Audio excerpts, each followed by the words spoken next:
Resonate तो नहीं करता है, बट ये मैसेज देना अपने में, आप सोचिए, आप नेता प्रतिपक्ष हैं लोकसभा में और आप where are you drawing it from? आप नेपाल से ले रहे हो ना इसको, मतलब आप देश में एक एनार्की, एक अराजकता का माहौल आप फैलाना चाह रहे हो। आप अपनी हार के लिए आप देश को जलाने पर आप आ गए। मैं समझ सकता हूँ राहुल जी का desperation, back to back, one after the other, you are losing election. ये नहीं कि आप देश में आप लोगों को ऐसे प्रवोक करने लग जाए, आप अराजकता के माहौल की ओर आप उनको धकेलने लग जाए। आप जेनजी से संवाद कर रहे हैं, ये एक ऐसी उम्र है जहाँ पे उनको सही गाइडलाइन मिलना, सही मार्गदर्शन मिलना जरूरी है।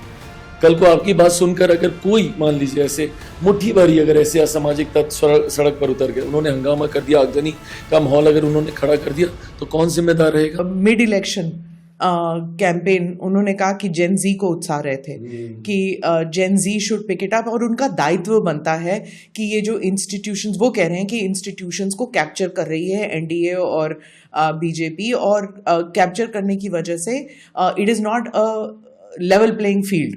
तो पूरा जो इलेक्शन मैकेनिज्म है, it is not level playing, vote चोरी। व्हाट डू यू थिंक कि क्या वो मैसेज रेजोनेट करता है बिहार में?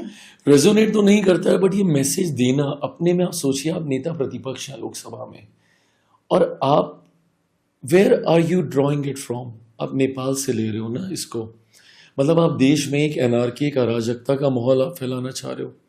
आप अपनी हार के लिए आप देश को जलाने पर आप आ गए। मैं समझ सकता हूँ राहुल जी का desperation, back to back, one after the other, you are losing election. मैं समझता हूँ कि ये सफोकेटिंग होगा, ये आपको बॉदर करेगा, परेशान करेगा। आपको अपने कार्यकर्ताओं को मोटिवेट करने के लिए आपको कुछ ना कुछ शगुफे छोड़ते रहना है, बट इसका मतलब कतई ये नहीं कि आप देश में आप लोगों को ऐसे प्रवोक करने लग जाए, आप अराजकता के माहौल की ओर आप उनको धकेलने लग जाए। आप जेनजी से संवाद कर रहे हैं, ये एक ऐसी उम्र है जहाँ पे उनको सही गाइडलाइन मिलना, सही मार्गदर्शन मिलना जरूरी है।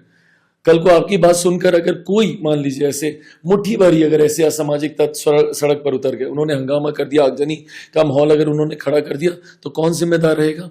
और अगर इतनी ही चिंता राहुल जी को कॉन्स्टिट्यूशनल संवैधानिक संस्थाओं की अगर इतनी ही अगर उनको चिंता है, तो सबसे पहली बार, जहां तक मेरी याददाश्त करेक्ट है, कांग्रेस के रिजीम में ही सबसे पहली बार, और वो किसी राजनीतिक दल के द्वारा लगाया गया आरोप नहीं था, जब कहा गया था कि सीबीआई किसी का तोता है, ये उन्हीं के ही एक अधिकारी के द्वारा ये लगाया गया आरोप था।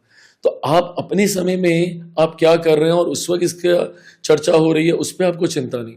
और आज की तारीख में मुझे बल्कि एतराज भी इस बात का है, आप एसआईआर का मुद्दा लीजिए ना भैया, उठाइए, कौन मना कर रहा है? अगर आपको लग रहा है कि इसमें गलत हो रहा है, तो बट गो टू द चुनाव आयोग ना।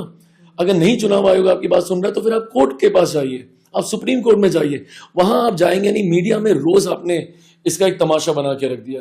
रोज आप आएंगे, एक पीपीटी लेकर आपको प्रेजेंटेशन देना है, बॉडी लैंग्वेज एकदम ऐसे दिखाएंगे। उसका कोई असर पड़ रहा है? कोई असर नहीं पड़ रहा, कोई असर नहीं पड़ रहा। अगर असर पड़ रहा होता, आप मुझे बताइए, पहले चरण का चुनाव हो गया, बवाल मचता कि नहीं मचता? जिन लोगों के वोट कटे हैं, अगर वो जेन्युइन होते तो क्या वो सड़क पे नहीं आते?